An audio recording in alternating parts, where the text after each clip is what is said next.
Coba, mungkin kalau kita paham ini, ya Allah, kan aku ini nabi, masa sih?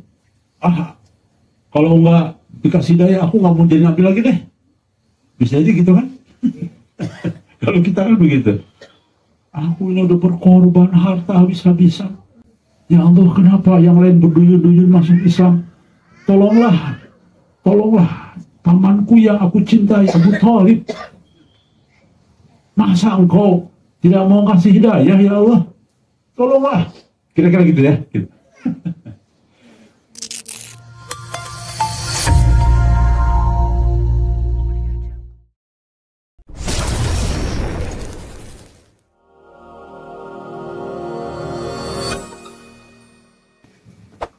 Saya akan menyampaikan kajian ujian-ujian yang bersifat ekstrim dan melawan arus pada umumnya bagi para kekasih Allah.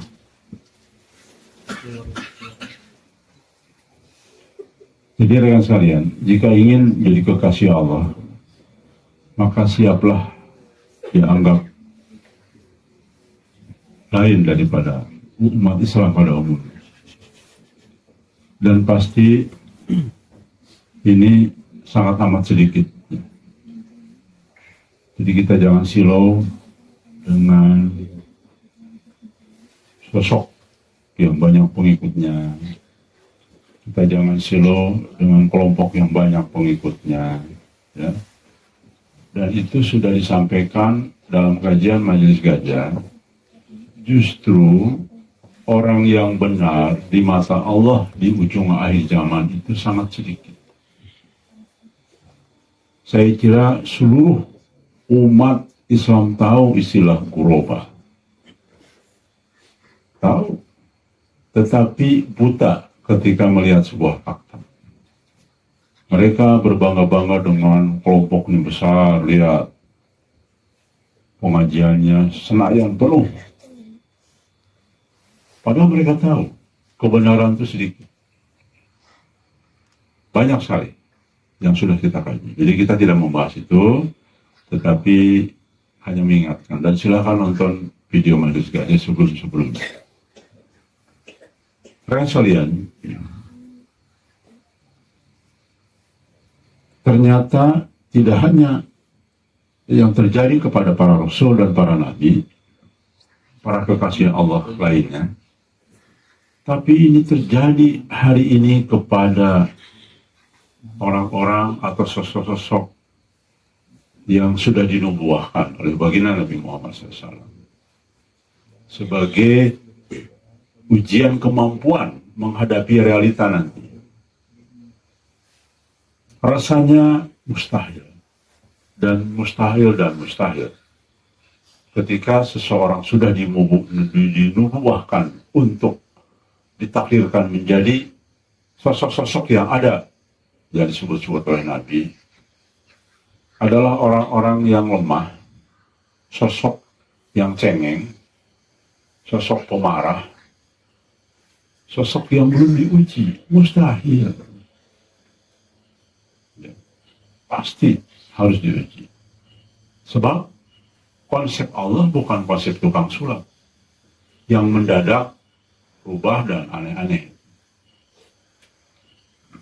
Itu saya kira sudah menjadi sunatullah bersama. Kita paham ya. Baik.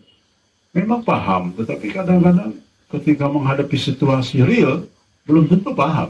Contoh, kita Gus Baha pandai mengatakan bahwa mimpi lebih otoritatif dari dunia nyata. Pandai, lisannya gampang sekali.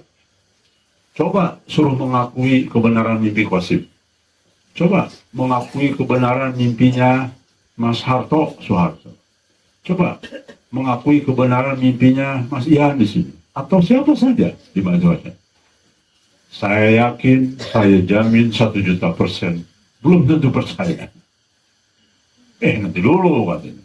Dari NU bukan. Itu pasti terjadi. Mudah lisan itu, gampang sekali. Sekelas Gus Baha aja paling gampang. Kalau teori-teori gampang lah. Coba suruh buktikan. Oh iya, Bibi Kosim benar kalau begitu, benar. Kalau benar ya akui dong. Dia di dalam mimpinya jelas sekali dia siapa. Nah itu dia, ya kan? Sekolah siapa lagi? Menteri Agama, coba. Betul, tapi ketika tahu mimpinya siapa dia, belum tentu juga. Atau sekelas Profesor Kuare Shihab, juga demikian, yang sudah mengatakan mimpi itu benar, dan sebagainya. Tapi ketika ditujukan sebuah fakta, belum tentu nerima. Masa? Gitu.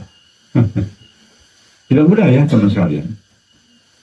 Dan itu terjadi sebuah sejarah terulang. Kepada siapa? Ahlul Kitab. Ahlul Kitab tahu teori akan ada Nabi baru. Tahu semua. Dari mulai Ahlul Kitab zaman Taurat, Zabur. Semua tahu. Akan ada Nabi selanjutnya. Tapi ketika hadir, tidak sesuai dengan apa yang berlaku umum. Ya ekstrim. Atau out of the box, maka tidak menerima. Itu fakta. Teorinya pasti pinter. Ya betul.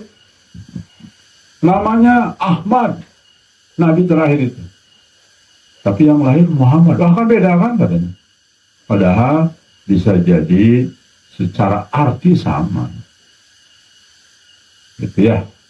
Tetapi itulah karena tidak mudah antara lisan dengan fakta.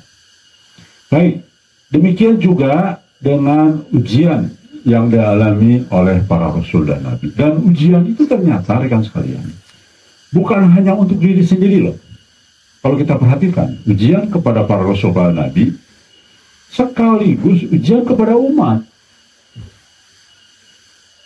Percaya nggak nanti? Kira-kira gitu ya. Baik, kita akan bahas satu-satu ya.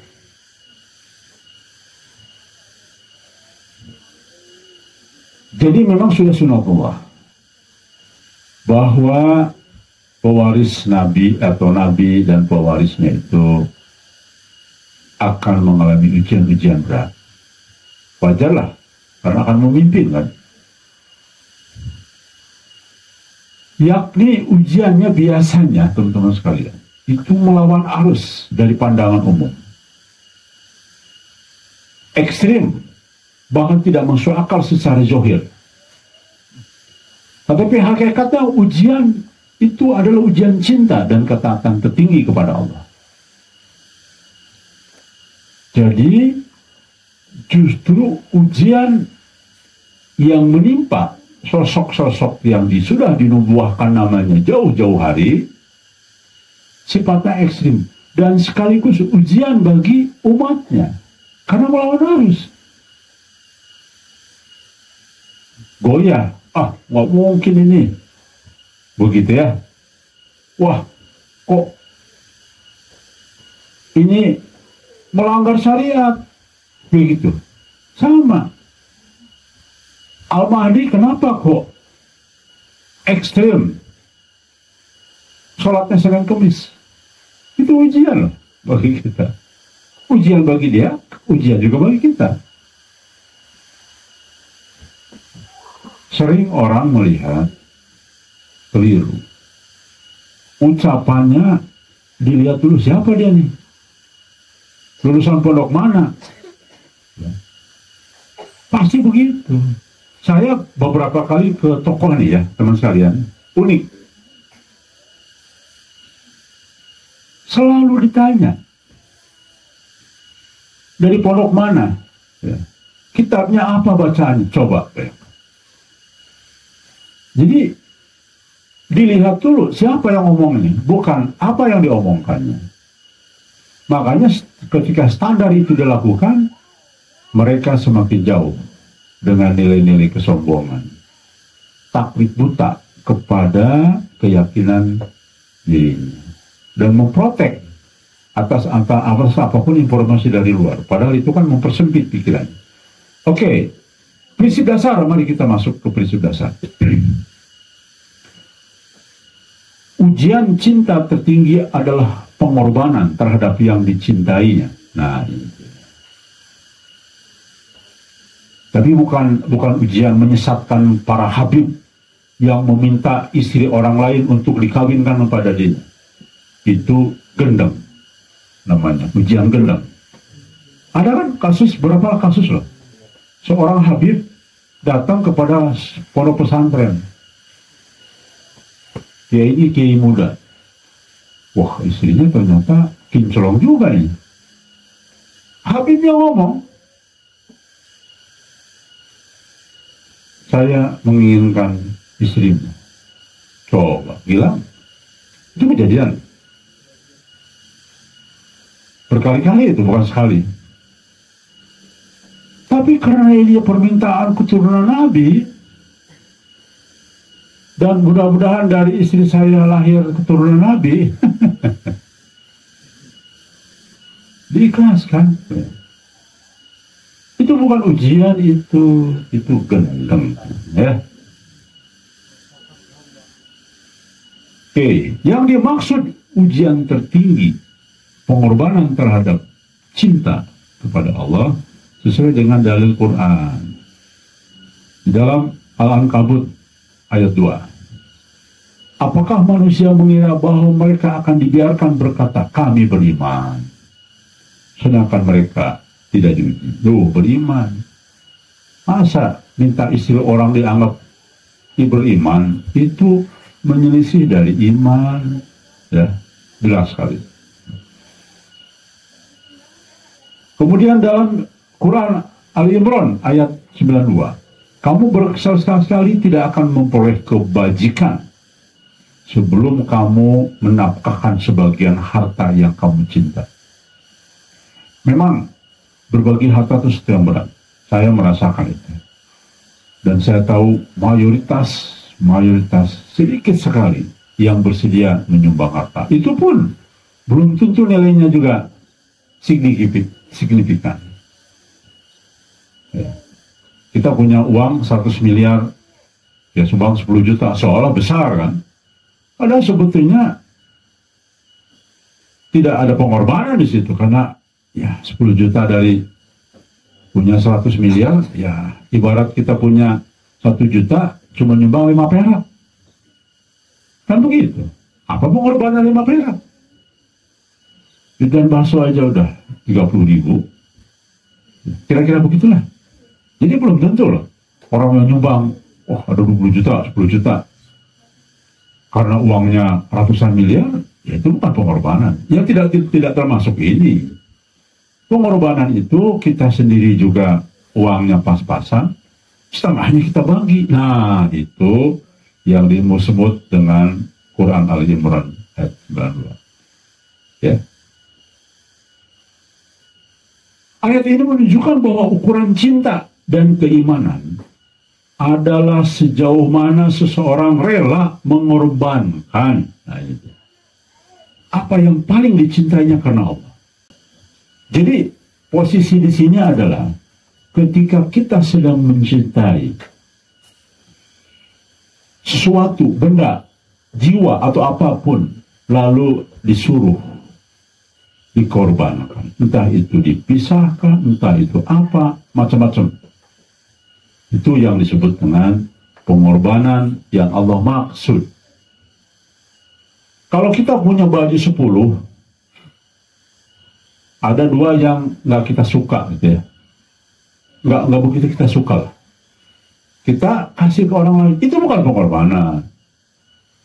Tapi ketika kita punya 10 dan semuanya kita senengin, baju ini kita senengin banget, tetapi ada satu keluarga yang datang nggak bawa baju, nginep di sini ya, seminggu misalkan, coba ikhlas nggak? Dari 10 itu kita kasih 3.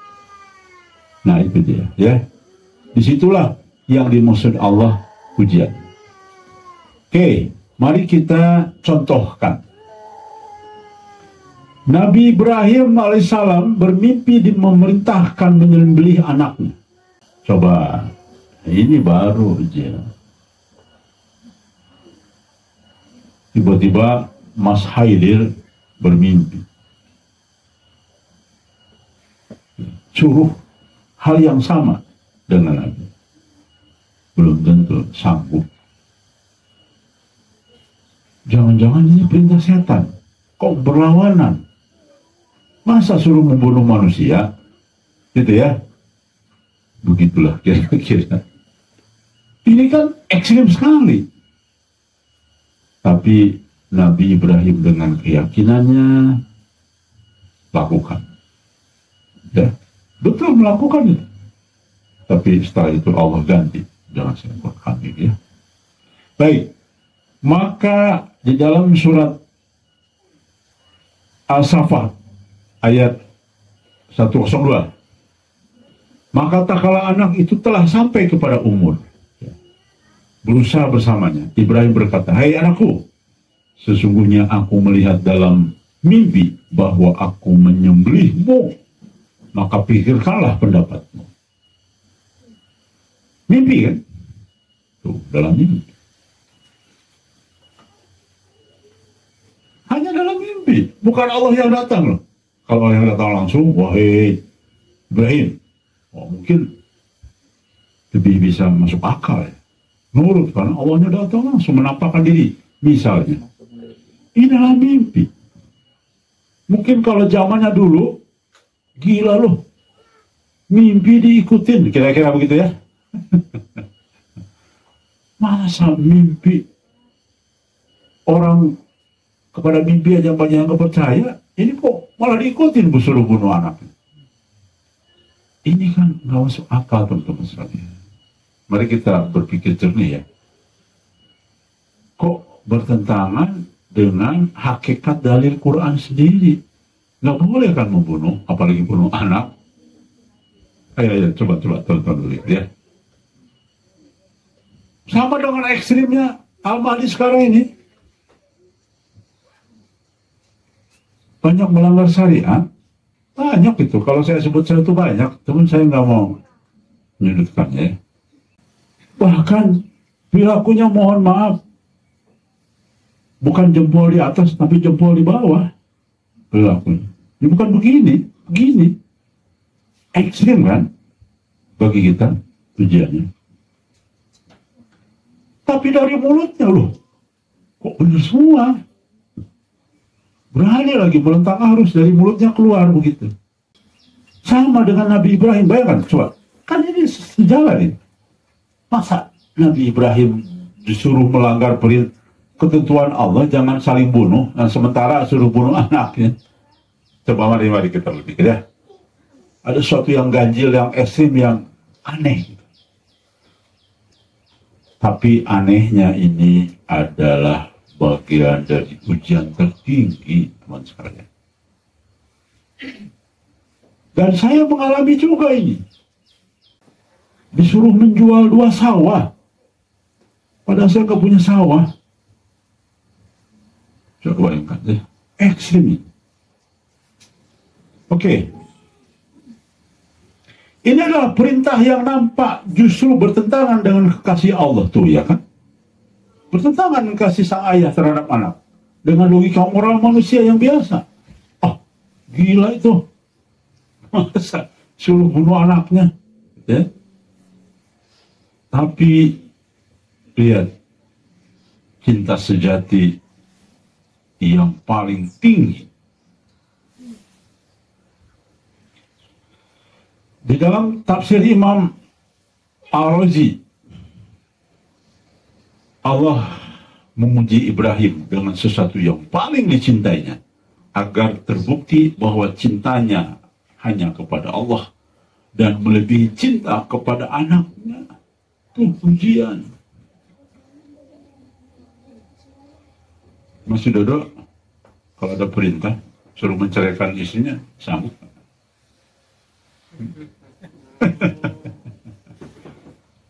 Sulit. Padahal saya nggak ada masalah dengan istri ini, gitu ya. Padahal Allah punya maksud lain di balik itu, ya kan? Tidak ada masalah apapun, misalkan ya. Tiba-tiba disuruh menceraikan dalam mimpi, dan mimpi itu yakin benar. Perhatikan. Kau bukannya menceraikan itu sesuatu yang tidak disukai Allah, ya kan? Yang Allah benci perceraian. Tapi kenapa disuruh? Aneh kan? Salah dengan Nabi Ibrahim. Loh, Membunuh kan dilarang.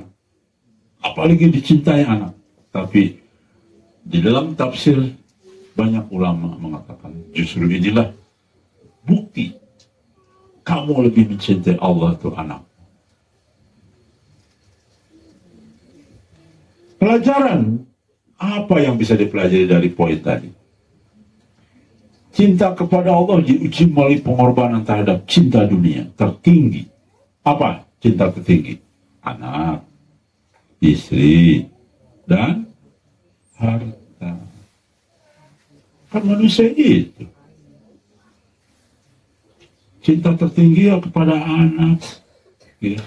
Kepada siapa lagi? Istri kan? Atau harta. Ya. Harta sebenarnya jabatan lah kurang lebih ya. Oke, Nabi Musa. Nih loh. Ya. Ada satu ekstrim juga. Perintah menghadap Fir'aun sendirian. Apa ekstrimnya coba? Teman-teman memahami nggak apa di sini ekstrim?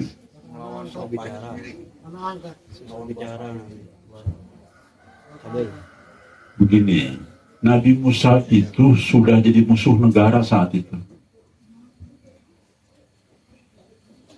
Sudah jadi musuh itu. Ya. Ketika diperintah ini kan Nabi Musa sudah musuh. Padahal bekas anak-anaknya. Ya anak non biologis, anak angkat ya. Yang disayanginya sama istrinya. Akhirnya disayangi sama rajanya juga. Lalu dimusuhin berbalikan. Dan tiba-tiba ada perintah. Disuruh, pergilah kepada Firaun. Sesungguhnya telah melampaui batas. Musa awalnya takut dan berkata, ya Rob, lapangkanlah dadaku. Jadikanlah Harun saudaraku sebagai pendampingku. Karena memang nggak bisa ngomong juga. Dan juga ekstrim kan. Ya bayangkanlah begini. Mas Sutarno mencaci maki Pak Prabowo, menuduh korupsi, menuduh sesat, bayangkan, menuduh macam-macam kan, dianggap orang lain tuduhan, bahkan pengikutnya marah, bahkan oleh negara dianggap mau menggulingkan, ya, tiba-tiba disuruh menghadap sama Mas Sutarno. Kau datang ke Pak Prabowo, coba, bumi kan, ekstrim kan. Loh, gimana ini? Saya ini dibenci, diburu bahkan. Dicari, tiba-tiba suruh nyamperin. Kan ekstrim. Disitulah ekstrimnya ya. Perintah ini nampak mustahil. Mustahil. Seseorang yang terusir dari lingkaran istana kembali menantang penguasa dunia paling zalim. Tapi Allah ingin menegaskan bahwa iman sejati bukan bisa sejati menembus ketakutan demi tugas ilah itu. Itu ekstrim. Takut kan? Bagaimana Pak Sutarno nuduh selama ini cari orang, wah mau dibunuh, bahkan mau dikeroa macam-macam. Tiba-tiba suruh menghadap, nyamperin, coba gimana? Kalau takut ya nggak jadi. Allah menyerah, nggak mungkin. Disitulah ekstrim. Karena kecintaan kepada Allah menembus. Oke lah, baik, karena perintahmu aku tidak takut. Mau digebukin ke, mau di apa ke. Nah itu dia ya, ujian ekstrim dalam bentuk yang lain. Kalau Nabi Ibrahim kan dari mimpi, perintah yang cukup mengerikan ya. Nabi Nuh diperintahkan berdakwah 950 tahun tanpa hasil besar.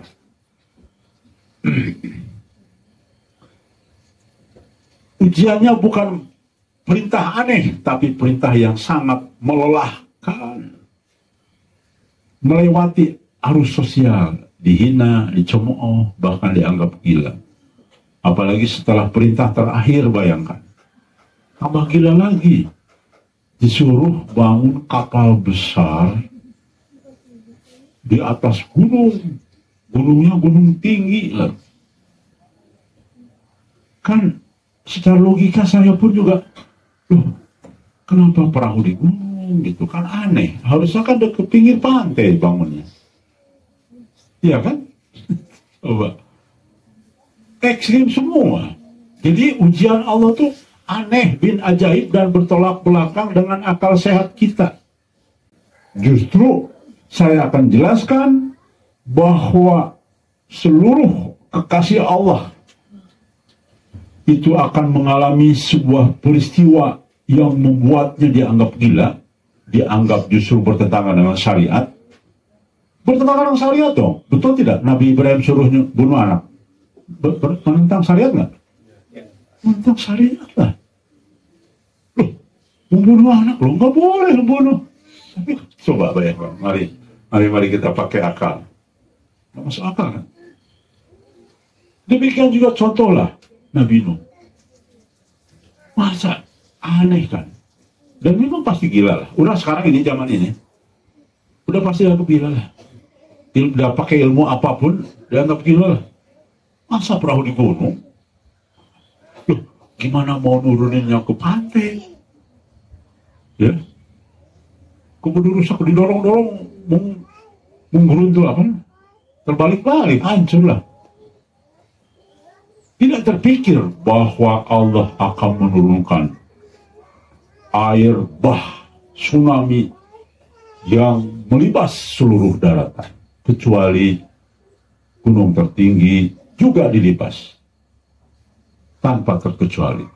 Dan justru disitulah perahunya Nabi Nuh mulai berlayar. Kenapa? Karena airnya sampai kepada gunung yang tertinggi. Coba ya kan? Jadi ada makna di balik itu semua. Makna ruhaniahnya adalah Allah ingin memerintahkan siapa yang benar-benar berdiri di atas kebenaran, meski seluruh dunia menolaknya. Maka teman-teman sekalian, jangan khawatir ketika kita yakin, pegang teguh kepada hadis bahwa mimpi itu adalah bagian dari kabar kenabian. Dan justru ketika ulama dan ilmu dicabut akan diganti dengan mubasyirat. Pegang erat itu. Apapun mubasyirat yang kita terima, haji terima, dan kalau memang ini memenuhi standar minimal, maka percayalah. Dan terbukti hari ini sudah puluhan di luar dan mimpi kosip. Mimpi para helper selalu terbukti tepat sesuai dengan mimpi. Dan saya adalah saksi mata, saksi hidup. Berani bersumpah di hadapan Allah bahwa banyak mimpi teman-teman terbukti benar. Si Fulan dimakan buaya, benar ternyata. Saya hanya berusaha 2 tahun, berusaha untuk menggagalkan. Dan ternyata terjadi juga. Lalu bingung, kenapa dia orang baik? Kira-kira apa ya masalahnya? Ternyata kejadian. Contoh, banyak lagi kasus kejadian. Si Fulan 3 orang yang dulu di Masjid Gajah terseret fitnah, jadi kaki tangan Dajjal. Kaki tangan ya, bukan Dajjal. Benar terbukti. Coba gimana? Dengan lambang 3 ular yang jatuh. Dan ular, sekali lagi hati-hati ya, ular tuh bisa negatif atau tidak negatif, tergantung ya. Sama dengan mimpi darah sekarang, bisa positif, bisa negatif. Tapi 3 ular yang disampaikan oleh Mbak ini ditakwilkan merusak, menghancurkan tatanan yang Allah maksud. Takwil dan terbukti benar sampai hari ini tuh. 3-tiganya ular itu masih mengganggu, terus mengganggu. Bukti benar kan mimpinya? Betul. Ya. Oke, baik. Yang berikutnya, Nabi Khidir diperintahkan melakukan hal yang nampak tidak mau bermoral. Apa coba? Mau tahu perintah tidak bermoral kepada Nabi Khidir? Terus? Nih lihat. Nih. Merusak kapal orang miskin. Membunuh anak. Menegakkan dinding tanpa upah. Coba, kan nggak masuk akal ya. Disuruh membunuh anak kecil. Ya. Semua nampak melawan akal. Hukum agama itu sendiri. Bukan hukum. Dan moral umum. Namun pada akhirnya semua memiliki hikmah ilahi. Ayo. Ini dia ujiannya berat ya. Ujiannya berat. Terbayang kan? Ya. Apa makna pelajaran? Perintah Allah kadang nampak melawan arus karena akal manusia tidak mampu langsung menangkap hikmah gaib di baliknya. Sama seperti perintah Nabi membuat kapal di atas gunung. Kan aneh ya. Tapi setelah itu baru tahu Allah akan menggulung seluruh daratan, ditenggelamkan. Ya kan? Pas datang tsunami, baru orang masyarakat sadar. Wah, Musa benar itu. Musa apa? Nuh benar. Lari mau ke gunung, nyamperin Nuh udah ke gunung duluan ya. Kira-kira begitulah teman-teman sekalian. Semua ada hikmah di baliknya. Sebenarnya Nabi Muhammad diuji antara kekasih keluarga dan perintah Allah. Nah, bela bentuknya lagi kalau Nabi. Hijrah dan peperangan, meninggalkan kampung, sahabat, dan bahkan keluarga Nabi itu ya. Perintah ekstrim. Perjanjian Hudaybiyah. Nampak merugikan umat, tapi hakikatnya kemenangan besar. Di dalam Quran surat Al-Fath ayat 1. Kesia-siaan berdoa bagi pamannya Abu Thalib meskipun sangat dicintai. Sia-sia dong. Wah, Nabi sampai nangis-nangis, tapi ya seolah sia-sia. Padahal kan sekalian, coba mungkin kalau kita paham ini, ya Allah, kan aku ini Nabi, masa sih? Kalau nggak dikasih daya, aku nggak mau jadi Nabi lagi deh. Bisa aja gitu kan? Kalau kita kan begitu. Aku ini udah berkorban harta habis-habisan. Masa? Tolonglah adikku, adik kandungku ya Allah. Tolonglah satu ini. Allah nggak ngasih, coba gimana sakit hati. Ya. Sementara masyarakat lain dapat hidayah, sementara adik kandung saya tidak dapat hidayah. Dan kalau tidak mengabulkan, coba kira-kira gimana? Bisa ngamuk kan? Kalau kita ngamuk. Sebulan saya berhenti deh jadi Nabi, kira-kira begitu kan? Ngamuk kepada Allah. Mas Adi bisa gitu ya? Iya dong, saya ngamuk. Tapi itu ujian ekstrim loh. Ekstrim kan? Ya Allah, kenapa yang lain berduyun-duyun masuk Islam? Tolonglah pamanku yang aku cintai, Abu Thalib. Masa engkau tidak mau kasih hidayah ya Allah? Tolonglah. Kira-kira gitu ya. Gitu. Allah tidak bergeming. Apa coba? Ujian bagi Nabi. Coba bayangkan ya. Coba tetap tegar nggak? Kira-kira gitu. Sesungguhnya engkau tidak akan dapat memberi hidayah kepada Allah, kepada orang yang engkau cintai, tetapi Allah yang memberi hidayah. Ini konsisten ini. Nabi harus konsisten. Pelajarannya cinta kepada Allah berarti tunduk total. Aku gak mau ngasih hidayah. Harus tunduk. Dan tidak boleh jadi lemah. Males Apa Allah tidak? Masa satu itu aja Allah gak ngasih doa aku gak ngabulin. Kan bisa begitu kalau kita lemah imannya. Tapi Nabi tidak. Nabi ikhlas pasrah. Coba. Kita belum tentu mampu loh.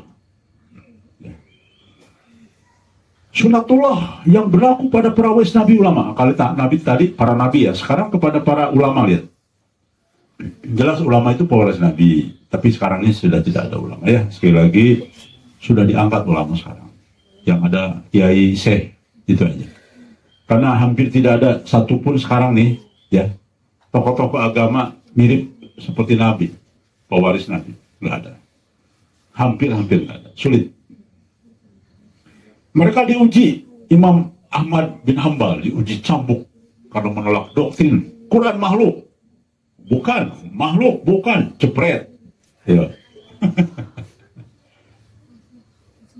Mas Haidir, pergi dari Diki, jauhi, gak mau, cepret. Nah, sambung nggak Mas Haidir? Tinggalin Diki, enggak, cepret. Ayo, sambung nggak? Oke, baik. Syekh Abdul Qadir Jailani diuji dengan penampakan cahaya menghuni langit dan bumi. Dan terdengar, wahai Abdul Qadir, aku adalah Tuhanmu. Dan aku telah menghalalkan bagimu apa yang diharamkan selain bagimu. Waduh, kalau kita GR kan, waduh, berarti saya nggak perlu salat. Waduh, hebat juga saya ini. Sudah Allah terima segalanya. Nah kalau kita lemah begitu ya, GR. Tapi apa jawaban Syekh Abdul Qadir? Nauzubillah. Ya. Kau iblis. Nah, kenapa kira-kira? Kan ngaku, wahai Abdul Qadir, aku Allah. Tapi dia tuh, aku kenapa coba kira?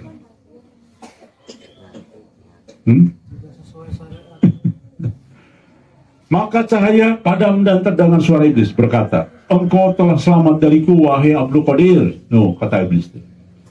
Dengan ilmumu dan basirohmu aku telah, dengan basirohmu aku telah menyesatkan 70 sufi dengan ujian seperti sebelum kau. Tuh.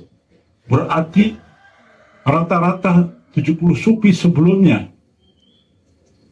terpleset. Makanya sufi banyak aneh-aneh kan? Sampai hari ini banyak sufi yang aneh-aneh lah. Bertapa 3 hari 3 malam tanpa makan, tanpa minum, duduk bersila terus tanpa sholat. Aneh kan? Nah, itu dia. Gak apa-apa, kamu gak sholat juga. Sudah, kamu ini udah kekasih Allah. Gitu. Kira-kira begitulah.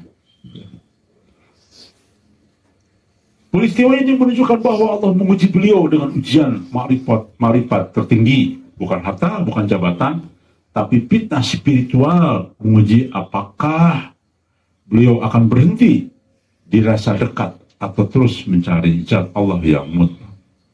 Diuji ya. Imam Al-Ghazali diperintah meninggalkan kemasyhuran dan harta sehingga hidup mengembara spiritual. Imam Al-Ghazali ya.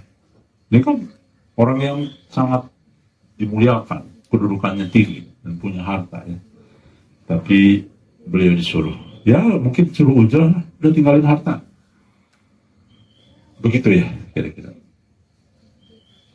Jadi seluruh tadi itu ujian itu nampak ekstrim aneh di mata umat Islam pada umumnya. Namun semua itu adalah proses tajrid atau pengosongan diri untuk menguji cinta sejati hanya kepada Allah. Dan kita sekarang sedang melaksanakan ujian itu. Nabi mengatakan kalau sudah tanda-tanda fitnah ini ujlalah. Dan 1.000.000% tanda-tanda itu clear benar sudah terjadi. Semua sudah terjadi. Silahkan nonton video-video Gajah Sulul. Sudah terjadi semua fitnah-fitnah itu. Diuji, ayo ujilah. Tinggalkan semua harta bendamu. Berpasrah hanya kepada Allah saja. Dengan kekurangan-kekuranganmu, kekurangan-kekurangan yang akan terjadi, tinggalkan semua kenikmatan dunia ini. Ini kita sedang mengalami proses seperti yang dialami. Walaupun kita nggak seberapa, kita masih makan, masih menikmat, masih bisa jalan-jalan ke mall kadang-kadang. Ujian kita belum apa-apa. Jangan disebandingkan dengan ujian-ujian para rasul dan nabi dan para sahabatnya ya, dan para ulama. Tapi minimal kita sudah patuh kepada Allah melalui baginda Nabi Muhammad SAW untuk ujilah. Dan teman sekalian, sekali lagi saya pun diuji cukup ekstrim.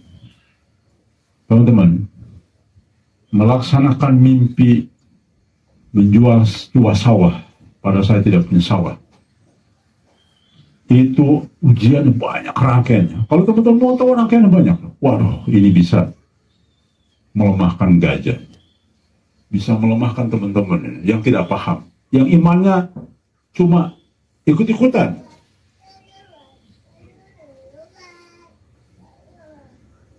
Yang kedua, dampak lainnya ada banyak lah ya. Tidak mudah teman-teman sekalian.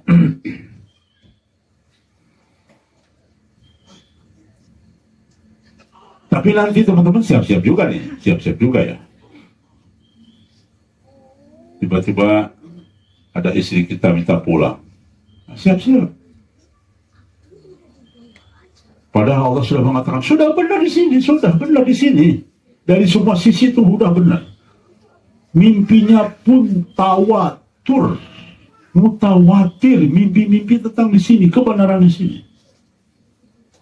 Bahkan mutawatir maknawi juga bisa. Mutawatirnya melebihi hadis bahkan. Karena bukan satu dua perawinya, ada ratusan perawi mimpi yang mengatakan disinilah benar-benar. Banyak ujian, halus, ada keras, ada kasar, macam-macam ujian. Oke, jadi memang kita semua sedang diuji. Ada yang ekstrim, ada yang halus, macam-macam. Ada yang terpeleset. Ya. Dalil umum tentang ujian berat bagi kekasih Allah. Nih lihat. Sesungguhnya besar balasan tergantung dari besar ujian. Nah, teman-teman sekalian, Ustadz Abu Ukasya, kalau nanti di surga ingin balasannya yang premium, maka ujiannya harus premium sekarang. Mau? Ustadz Abu Ukasya mau? Bener nih? Bener nih ujian. Ekstrim itu ujiannya. Nih tuh lihat ayatnya, jelas sekali dalilnya. Surga berkelas-kelas.